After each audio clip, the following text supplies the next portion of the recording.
వందనాలు తెలియజేసుకొనొచ్చు.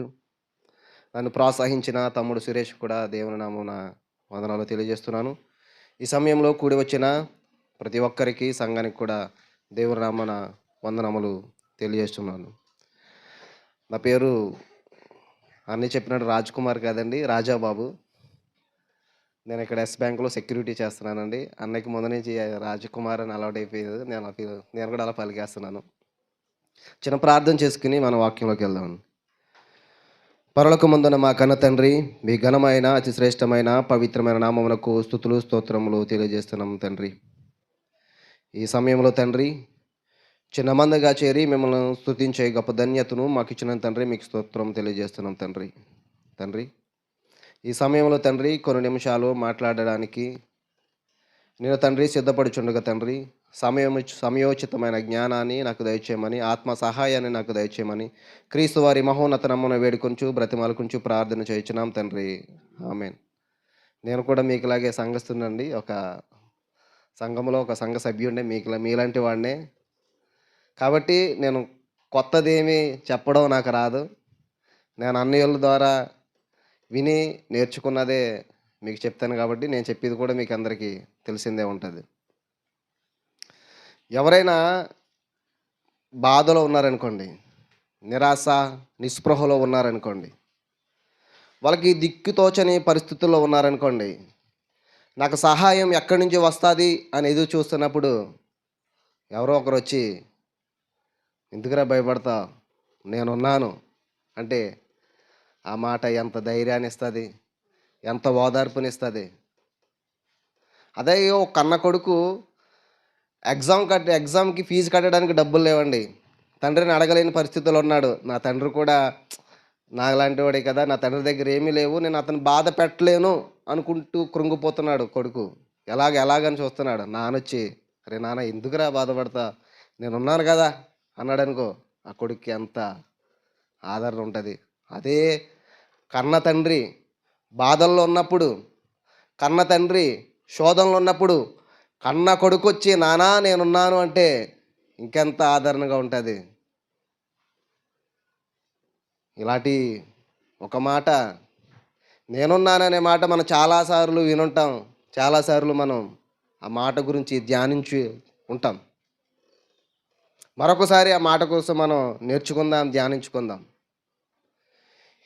ఈ నేనున్నాను అనే మాట మహోన్నతమైన లోకములో మహోన్నతిని నోట నుంచి వచ్చిన మహోన్నతమైన మాట. మహోన్నతమైన లోకంలో మహోన్నతిని నోట నుంచి వచ్చిన మహోన్నతమైన మాటే నేనున్నాననే మాట. ఈ మాటకి అనడానికి కారణం కొన్ని సంగతులు మనం బైబిల్ నుంచి చూద్దాం ప్రియులారా. దేవుడు 6 దినాలు కష్టపడి సమస్త సృష్టిని చేసి 6వ రోజున మానవుణ్ణి నిర్మించాడు. అది మనందరికీ తెలిసిందే. మరొకసారి చూద్దాం. ఆదికాండం 1వ అధ్యాయం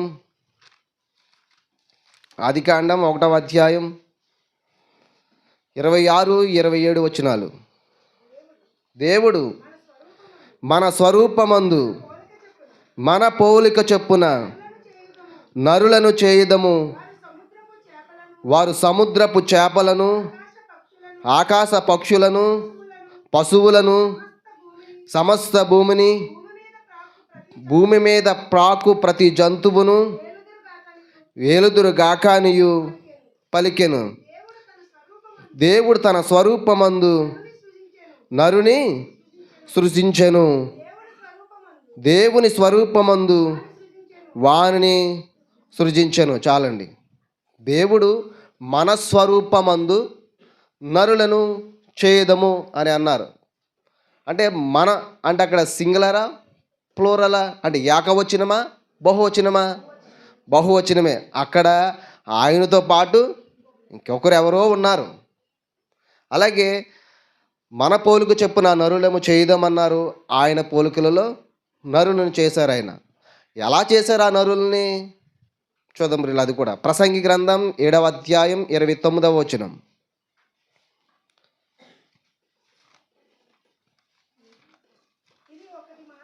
ఇది ఒకటి మాత్రము కనుగొంటిని, ఏమనగా దేవుడు నరులను యథార్థవంతులుగాను పుట్టించెను గాని వారి వివిధమైన తంత్రములు కల్పించుకొని ఉన్నారు. చాలండి.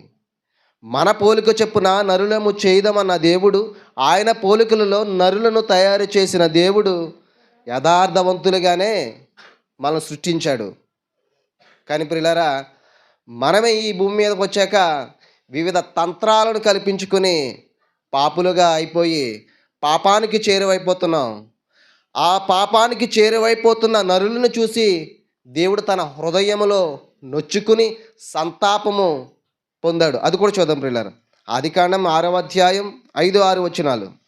ఆదికాండం, నరుల చెడుతనము భూమి మీద గొప్పదనియు వారి హృదయం యొక్క తలంపులు ఊహ అంతయు ఎల్లప్పుడు కేవలము చెడ్డదనియు యెహోవా చూచి తాను భూమి మీద నరులను చేసినందుకు యెహోవా సంతాపమునొంది తన హృదయములలో నొచ్చుకొనెను. చాలండి.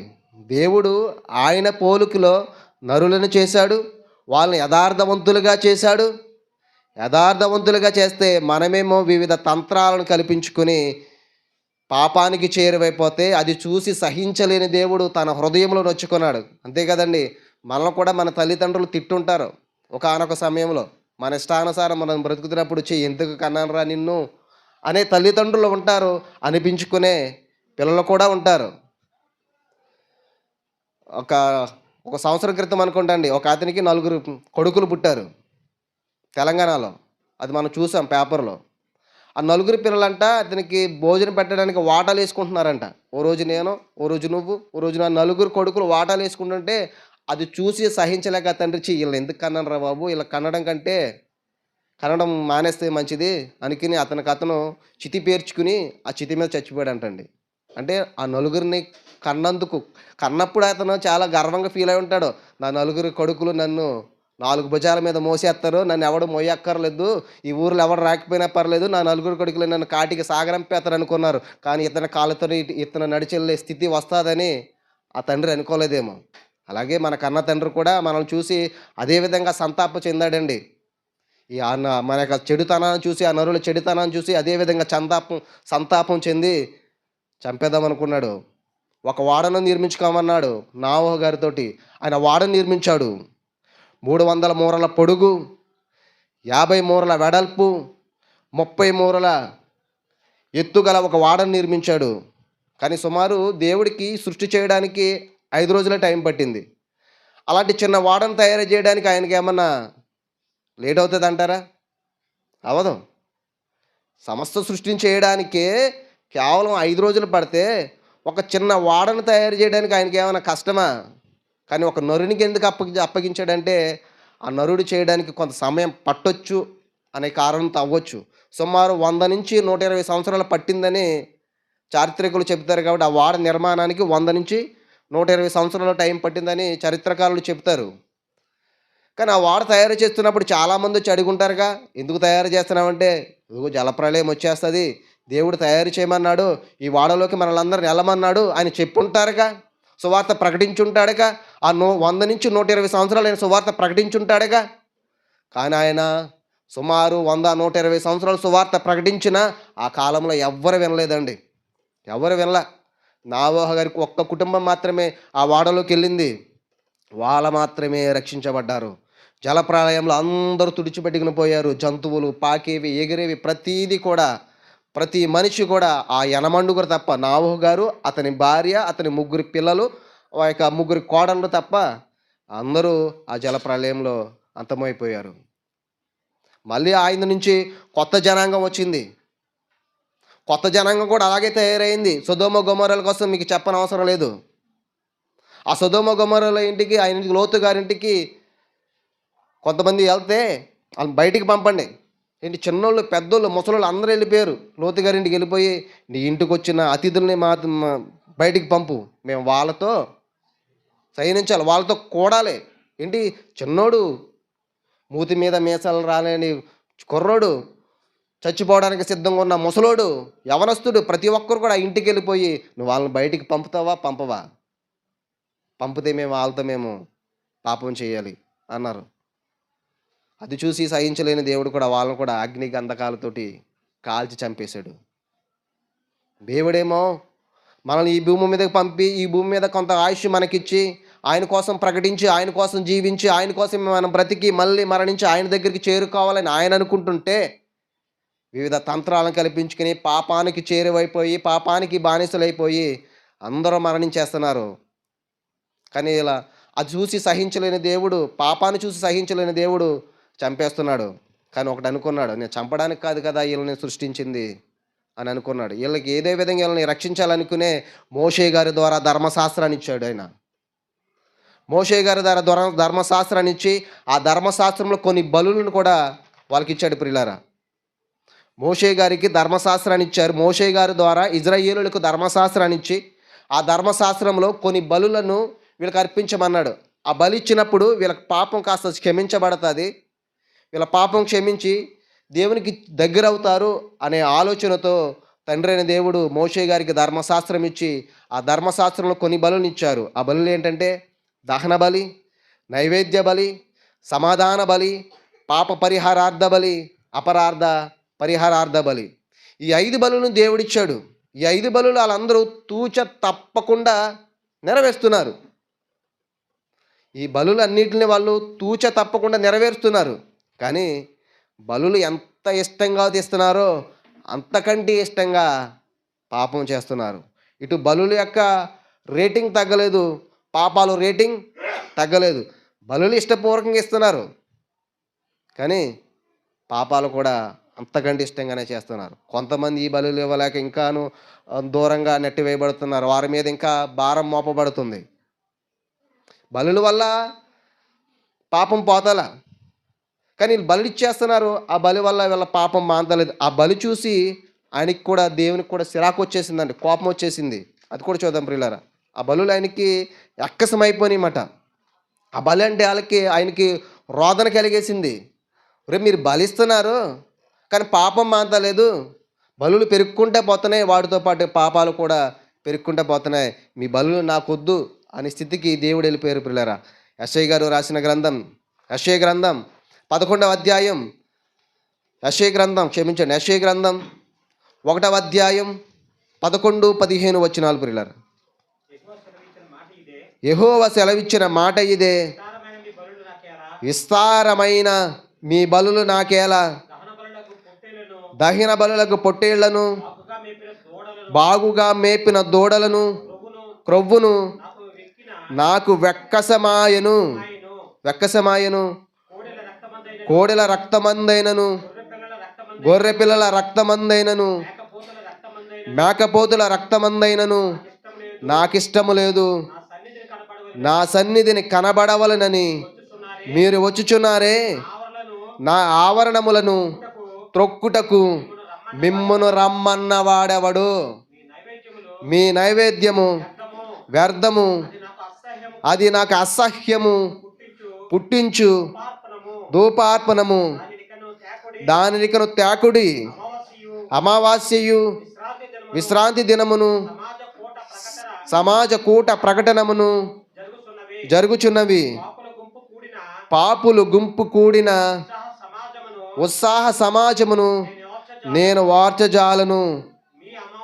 మీ అమావాస్య ఉత్సవములను, నియమిక కాలములను నాకు హేయములు, అవి నాకు బాధకరములు. చాలండి. ఏంటండి ఈ బలులు ఏమంటున్నాయండి? ఆయనకి అసహ్యం కలిగెత్తున్నాయి, హేయంగా ఉంటున్నాయి.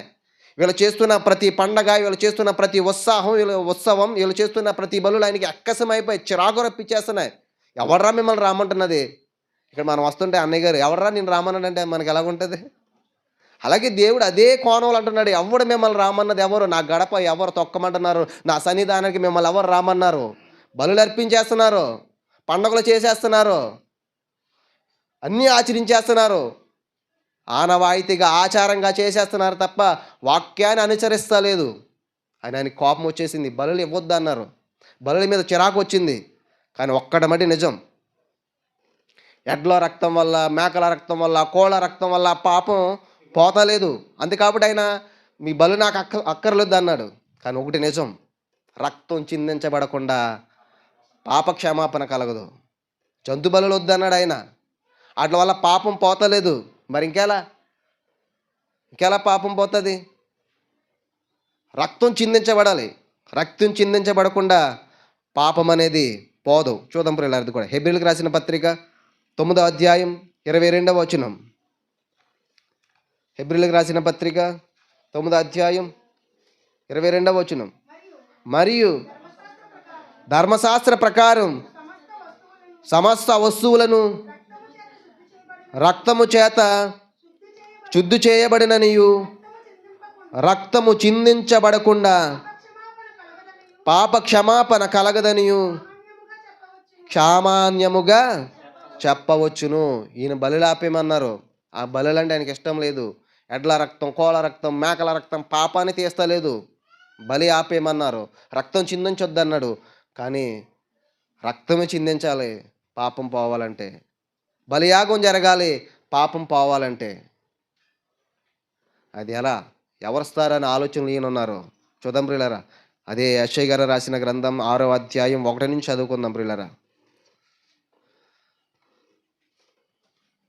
ఆయన బాధను ఆకాశంతోనూ భూమితోనూ కూడా చెప్పుకుంటున్నాడు. నేను నరులను చేశాను, ఎవరు నా మాట వింటలేదు అని తనకు తాను బాధపడుతున్నారు. అదే సమయంలో ఒక మహాసభ జరుగుతుంది పరమందు. ఆ సభలో తండ్రి అయిన దేవుడు ఆసీనుడై ఉన్నాడు. యెషయా గారు రాసిన గ్రంథం 6వ అధ్యాయం 1 నుంచి చదువుకుందాం. రాజైన ఉజ్జియా మృతి నొందిన సంవత్సరమున అత్యున్నతమైన సింహాసనమందు ప్రభువు ఆసీనుడై ఉండగా నేను చూచి తిని, ఆయన చొక్కాయి అంచులు దేవాలయమును నిండుకొనెను. ఆయనకు పైగా శారాపులు నిలిచి ఉండిరి. ఒక్కొక్కరికి 6 రెక్కలుండెను. ప్రతివాడు 2 రెక్కలతో తన ముఖమును రెండింటితో తన కాళ్లను కప్పుకొనుచు రెండింటితో ఎగురుచుండెను. వారు సైన్యములకు అధిపతియగు యెహోవా పరిశుద్ధుడు, పరిశుద్ధుడు, పరిశుద్ధుడు, సర్వలోకము ఆయన మహిమతో నిండియున్నది అని గొప్ప స్వరముతో గాన ప్రతిగానములు చేయుచుండిరి. వారి కంఠ స్వరము వలన గడప కమ్ములు పునాదులు కదులుచు మందిరము ధూపము చేత నిండి ఉండగా. చాలన్న ఏంటండి, పరమందు తండ్రిన దేవుడు ఆసీనుడై ఉన్నాడు. ఆయన చుట్టూ దూతలు ఉన్నారు. వాళ్ళు పరిశుద్ధుడు, పరిశుద్ధుడు, పరిశుద్ధుడని ప్రతిగానాలు చేస్తుంటే వాళ్ళ కంఠ స్వరానికి గడప కమ్ములు ఎగిరిపోతున్నాయంటండి. ఈరోజు మనం పెద్ద పెద్ద మహాసభలకు వెళ్తాం, అలా సౌండ్ ఫుల్ పెట్టేసి తాగుతున్నాడు అనగానే వెనకాల బ్యాక్గ్రౌండ్ నుంచి కీమని ఆడింతాడు. ఆ బ్యాక్గ్రౌండ్ నుంచి వెళ్ళి ఒక ట్రాన్స్లోకి వెళ్ళిపోతారు. దేవుడు తాగుతున్నాడు అనగానే ఇతను వెళ్ళి ముట్టుకుంటాడు, అలా వెనకపడిపోతారు. అది చూసి జనాలు క్లాప్స్ కొడతారు. ఇప్పుడు నేను వాక్యం చెప్పాను అనుకోండి, అది బాగున్నా బాగుపోయినా ఎందుకోసము తమ్ముడిని ఎంకరేజ్ చేయాలనే ఉద్దేశంతో మీరు చప్పట్లు కొట్టారని ఉబ్బిపోతాను, ఇలా తేలిపోతాను. కానీ అక్కడ దూతలు ప్రతిగానాలు చేస్తుంటే ఆ కంఠస్వరానికి గడప కమ్ములు ఎగిరిపోతుంటే ఆయనకు ఆనందం లేదు, ఆయనకి సంతోషం లేదు. ఎందుకంటే నరుల మీద, భూమి మీద నరులు పాపానికి దగ్గరైపోయి నిత్య నరక అగ్నికి దగ్గరైపోతున్నారు. 2వ మరణానికి అంచుల్లో ఉన్నారు. అది చూసి ఆయనకి అసలు ఆనందం లేదు. అప్పుడు అంటున్నారు, ఆయన ఎవరు వెళ్తారు, వారిని రక్షించడానికి ఎవరు వెళ్తారంటుంటే అంటున్నారు, ఒక స్వరం వినపడుతుంది ప్రియులారా. 8వ వచనం చదువుదాం. అప్పుడు నేను ఎవరిని పంపెదను, మా నిమిత్తము ఎవడు పోవునని ప్రభువు సెలవీయగా వింటిని. అంతట నేను చిత్తగించుము, నేనున్నాను, ఐ ఓ మై ఫాదర్, నేనున్నాను, నన్ను పంపుమని ఒక స్వరం వినపడిందంటండి. ఆ స్వరమే, నరులను తయారు మన పోలిక చొప్పున నరులను చేదాము అన్నారు చూసారా తండ్రి అయిన దేవుడు. అక్కడ ఇంకొక ఆయన ఉన్నాడని అంటున్నామే, ఆయనే ఈయన. ఆయనే అంటున్నాడు, తండ్రి నేను వెళ్తాను, తండ్రి నేను వెళ్తాను, నీ కడుపు కోతను తీర్చడానికి నేను వెళ్తాను తండ్రి, నీ గుండె ఆవేదన చల్లార్చడానికి నేను వెళ్తాను తండ్రి. వాళ్ళు మరణానికి చేరువైపోతున్నారు. వారు పొందవలసిన దెబ్బలను నేను పొందుతాను, వారు పొందవలసిన శిక్షను నేను పొందుతాను, వారు పొందవలసిన అవమానాన్ని నేను పొందుతాను, వారికి బదులుగా నేను మరణిస్తాను, వారు అనుభవించే అవమానాన్ని నేను పొందుతాను, నేను మరణిస్తాను, వాళ్ళకి ఈ రాజ్యాన్ని ఇస్తాను, నీ సింహాసనం మీద చోటు నాలుగు ఇవ్వడం కొరకు నీతో సమానమైన ఈ భాగ్యాన్ని నేను వదిలిపెట్టేస్తాను, నీతో సమానమైన ఈ ఈ హోదాన్ని నేను వదిలిపెట్టేస్తాను, ఈ పరలోక సింహాసనాన్ని విడిచిపెట్టేసి అదిగో ఆ పశుల తొట్టెలో నేను పరుంటాను అని పరలోకాన్ని విడిచిపెట్టి ఆయన, మహిమలోకాన్ని విడిచిపెట్టి ఆయన ఈ మట్టి లోకానికి వచ్చి పశువుల తొట్టులో ఆయన మన కోసమే పరున్నాడండి. ఈనాడు 2024 సంవత్సరాల క్రితం ఆయన పశువుల తొట్టులో పడుకుని ఉంటే మనం ఈనాడు కూడా పశువుల పాకలు వేసేస్తున్నాం, ఆ పశువుల పాకలో లైటింగ్లు పెట్టేస్తున్నాం. ఓ పక్కనేమో దూతలు పెడుతున్నాం, ఓ పక్కనేమో ఈయన పశువుల కాపర్లను పెట్టేస్తున్నాం, ఓ పక్కనేమో జ్ఞానులు పెట్టేస్తున్నాం, లైటింగ్లు పెట్టేస్తున్నాం. మన చర్చి కంటే మన ఇల్లు కంటే ఆ పశువుల తొట్టిని అందంగా చేస్తున్నాం. ఆ రోజు పశువుల తొట్టికి అంత అందం ఉందనుకుంటారా? పశువుల తొట్టి అంటే చుట్టూరు పశువులు ఉంటాయి కదండి, అన్నీ అక్కడే ఉంటాయి కదండి. 2 నిమిషాలు వెళ్ళి మనం ఉండలేమండి నిజంగా చెప్పాలంటే. రోతండి, అసలు మనం ఉండలే. కానీ అందులో పసిబాలుడిగా ఉన్న ఆయన ఆ తొట్టిలో పడుకున్నాడండి. అది గ్రహించలేదు మనం. మన కోసం ఆయన దిగొచ్చాడు అని మనం గ్రహిస్తలేదు. ఏ రోజు క్రిస్మస్ అంటే ఈ డిసెంబర్ 1 నుంచి సుమారు జనవరి 6వ తారీఖు వరకు క్రిస్మస్లు జరుగుతూనే ఉంటాయి. ఈరోజు నా క్రిస్మస్ అనుకోండి, ఈరోజు నేను క్రీస్తు నేడే పుట్టను అని నేనంట.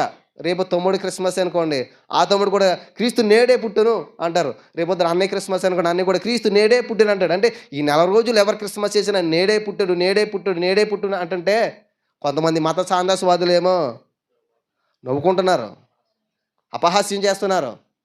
అసలు పుట్టలేదంటాడు ఒకడు, చెక్కల మీద 2 చెక్కల మీద వేలాడే శవం అంటాడు ఒకడు. అతనికి ఎప్పుడు అర్థమవుతుందో తెలుసండి, ఆయన శవం కాదు సజీవుడని. ఇతను శవం అవుతాడు చూసారా, అప్పుడు అర్థమవుతుంది.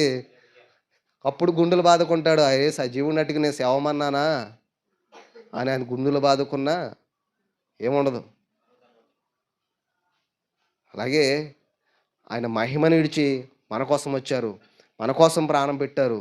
మనం తినవలసిన దెబ్బలను ఆయన తిన్నాడు. మన చేతుల్లో దిగవలసిన మేకులు ఆయన చేతుల్లో దిగాయి, మన కాళ్ళల్లో దిగవలసిన మేకులు ఆయన కాళ్ళలో దిగాయి. మన శరీరంతో చేసిన ప్రతి పాపాన్ని తొలగించడానికి ఆయన శరీరం మొత్తం నాగల సాలుగా దున్నబడింది. ఆయన శరీరం నుంచి మాంసం ముద్దలు ఊడి పడిపోయాయి. మన చెడు తలంపుల వల్ల ఆయన తల మీద ముళ్ళి కిరీటం పెట్టారు ప్రియులారా. ఇంకంతకంటే ఒక దారుణమైన పదవి చూద్దామా ప్రియులారా. పేతురు గారు చాలా తెగించి రాసి ఉంటారు ఆ మాట. అది క్షమించండి, అపోస్తులైన పౌలు గారు ఆయన రాసిన కొరింథీయులకు రాసిన 2వ పత్రిక, అపోస్తులైన పౌలు గారు కొరింథీయులకు రాసిన 2వ పత్రిక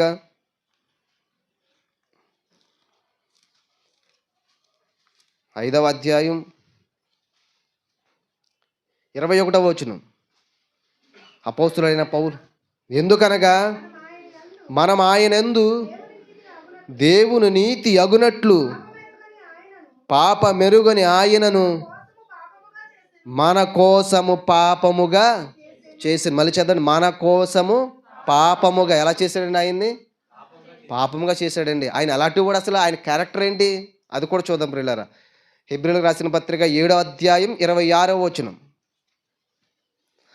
క్రీస్తు వారిని మన కోసం ఆయన పాపముగా చేశారు. ఎలాంటి ఆయన్ని పాపముగా చేశారు? ఆయన పవిత్రుడును, నిర్దోషియు, నిష్కల్మషుడును, పాపులలో చేరక ప్రత్యేకంగా ఉన్నవాడును, ఆకాశ మండలము కంటే మిక్కులు హెచ్చువాడునైనా ఇట్టి ప్రధాన యాజకుడు మనకు సరిపోయిన వాడు, పవిత్రుడు, నిర్దోషి, నిష్కల్మషుడు, పాపులలో చేరక ప్రత్యేకంగా ఉన్న ఆయన్ని పాపంగా చేశారంటండి.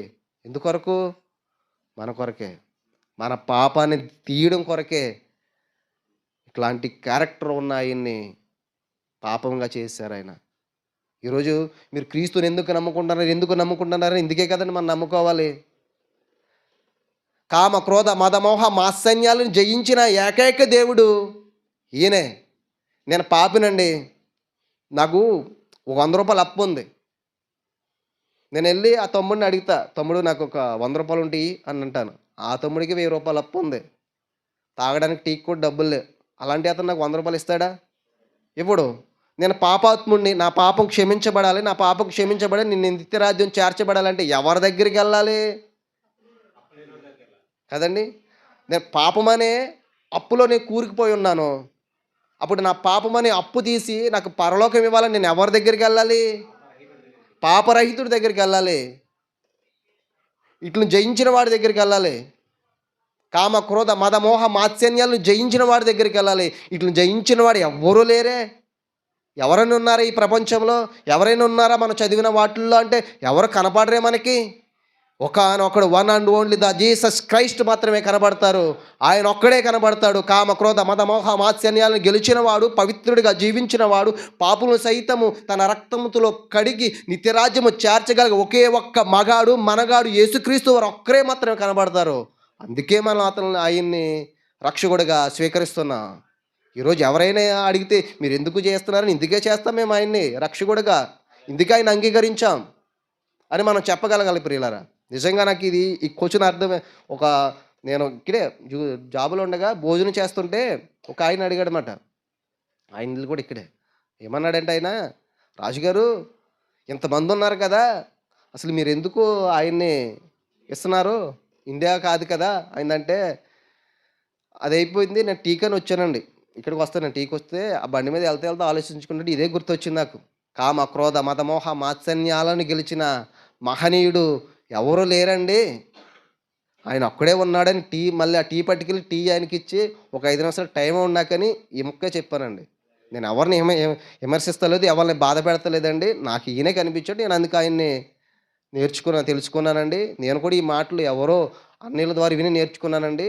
తెలుసుకున్నాను. రక్షకుడిగా అంగీకరించానండి. నేను కూడా 2015 వరకు ఫ్రెండ్స్‌తో కలిసి అన్ని చోట్లకి వెళ్ళేవాడిని నేను కూడానండి. గత 5, 6 సంవత్సరాల నుంచి నేను చర్చికి వెళ్తున్నానండి" అని ఆయనతో చెప్పానండి. అలా మనం అందరం చెప్పగలగాలి. మనందరికీ నిత్యత్వం ఇవ్వడం కొరకు ఆయన పరలోకాన్ని విడిచిపెట్టి ఈ పశువుల తొట్టెలో పడుకుంటే ఈరోజు పశువుల పాకకే హడావిడి చేసేస్తారు. ఆయన్ని మర్చిపోతారు. పశువుల పాకని హడావిడి చేసేస్తారు. "నీ హృదయంలో నాకు చోటు ఇవ్వరా బాబు" అంటే మళ్ళీ పశువులు తొట్టేసి అందులో ఒక పసిబాలుని పెట్టేస్తారు. "సత్యానికి స్తంభంగా నిలబడరా బాబు" అంటే లేదు, క్రిస్మస్ చెట్టును నిలబెడతానంటారు. "నూతన రక్షణ వస్త్రాన్ని ధరించరా బాబు" అంటే లేదు, కొత్త బట్టలు వేసుకుంటాను అంటున్నారు ప్రియులారా. మనం అట్టి గుంపులో లేనందుకు మనం ధన్యులం ప్రియులారా. ఇట్లాంటి మంచి సేవకుడు మనకు దొరికినందుకు ఆ దేవునికి మనసారా కృతజ్ఞత స్తుతులు మనం చెల్లించాలి ప్రియులారా. మనమేమో ఆచార సంబంధంగా అన్యులతో పాటు మన సహోదరులు కూడా ఇలాగే వెళుతుంటే అన్యజనుల మధ్యలో దేవుని నామం దూషించబడుతుంది. అందరం జ్యోతుల వలె ఉండాలి, మీరు లోకానికి వెలుగై ఉన్నారంటుంటే ఇలా నైట్లు కాస్త కొవ్వొత్తులు పట్టుకుని తిరిగే పరిస్థితుల్లో మనకు వచ్చేసింది. "నువ్వు నడిచే నక్షత్రం కారా బాబు, నువ్వు ఆకాశంలో ఒక నక్షత్రంలా నువ్వు ఉండాలి" అని అంటుంటే స్టార్లు తయారు చేస్తాను. ఆ స్టార్లు ఎలా తయారు చేస్తున్నారో తెలుసండి? మనం పెట్టాను తమ్ముడికి జగనన్న ఫోటో వేశారు. మొత్తం స్టార్ అంతా మొత్తం 6 రంగులే, జెండా రంగులు వేశారు. ఇంకొకడేమో ఆ పార్టీ రంగులు పసుపు రంగు ఇంకొకటి వేసుకుంటాడు. ఏ పార్టీ అయితే ఆ పార్టీ రంగులు వేసేస్తున్నారండి. ఆ పార్టీ సింబల్ ఎట్టేస్తున్నారండి స్టార్‌కి. ఇంకొకడు కట్టాడండి ఇక్కడే సబ్బవరపేటోళ్ళు. డొక్కతాళ్ళుతో కట్టారు స్టార్. డొక్కతాళ్ళండి. అది చూడడానికి లైట్ ఎలిగితే బాగుంటదేమో గానీ పగలు చూస్తుంటే ఇదేంట్రా బాబు ఇలాగుంది అనిపిస్తదనమాట. డొక్కతాడు స్టార్ అంతా డొక్కతాళ్ళు చుట్టేశారు. అది వాడికి ట్రెండ్ కొత్తది అనిపించింది ఉంటది అతనికి. ఇలాగ అయిపోతున్నాయి. కానీ మనం అట్టివారుగా ఉండకుండా దేవుడు మనల్ని మంచి స్థితిలో మనకు ఉంచాడు ప్రియులారా. ఈ సత్యవాక్యాన్ని మనం విడిచిపెట్టకుండా, కల్పనా కథల వైపు మనం మరలకుండా, ఎప్పటికీ మన నిత్యత్వం కొరకు మనం పోరాడుతూ ఈ సత్యవాక్యంలోనే మన స్తంభాలుగా ఉంటూ, సత్యవాక్యాన్ని ప్రకటించే వారికి నేనున్నానంటూ మనం సహకరిస్తూ, సత్యాన్ని ప్రకటించడానికి సమాజంలో వెళ్ళడానికి నేనున్నాను తండ్రి అని మనం వెళ్తూ, యేసుక్రీస్తు వారేమో మనల్ని రక్షించడానికి నేనున్నానంటూ వచ్చారు.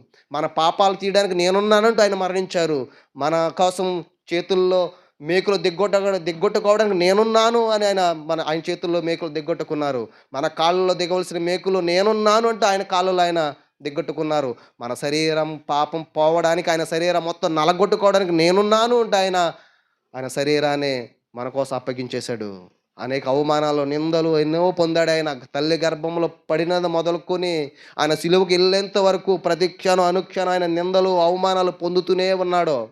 మనం ఏదో మార్చిలోనో, ఏప్రిల్‌లోనో శ్రమకాలాల్లో చేసుకుంటారు సార్ మనం. ఆ ఒకటే శ్రమకాలాలు అనుకోకూడదు మనం.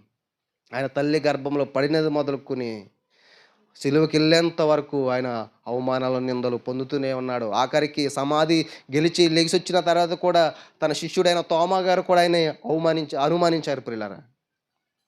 ఎన్నో నిందలు, అవమానాలు పొంది మన కోసం ప్రాణం పెట్టడానికి కారణం ఏంటో తెలుసా? మనకి నిత్యత్వం ఇవ్వడానికి. ఆయన భూమి మీదకి రావడమే ఎందుకొచ్చారో తెలుసా? మనకులాగా అయ్యి సంపాదించుకుందామని కాదు, ప్రాణం పెట్టడానికి వచ్చాడాయన. ఆయనకి తెలుసు. ఆయనకి ముందే తెలుసు. ప్రాణం పెట్టడానికే వచ్చాడాయన.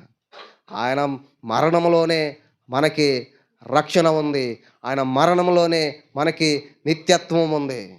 మనం ఇక క్రిస్మస్ జరిపేసుకుని ఇక్కడే బాలుడు పుట్టాడు అక్కడే ఉండిపోతే మనం కూడా అక్కడే ఉండిపోతాం. కానీ ఆయన మరణంలోనికి మనం కూడా పాతి పెట్టబడి మళ్ళీ మనం తిరిగి జన్మించినప్పుడే, ఆయన వాక్యానుసారం నడిచినప్పుడే, సంబంధమైన సత్య బోధకులను అనుసరిస్తూ మనం నడుస్తున్నప్పుడే, సత్యానికి స్తంభాలుగా మనం ఉన్నప్పుడే, సత్యాన్ని ప్రకటించే వారికి మన సహకారులుగా నేనున్నానంటూ మన సహకారంగా ఉన్నప్పుడే ప్రియులారా మనము బాగుంటాం, మన సమాజం బాగుంటుంది, మన కుటుంబం బాగుంటాం. మనం మరణించిన తర్వాత మహోన్నతమైన లోకాలకి మనం వెళ్తాం. అటు గొప్ప ధన్యత మనందరికీ కలుగును గాక. ప్రార్థన చేసుకుందామండి.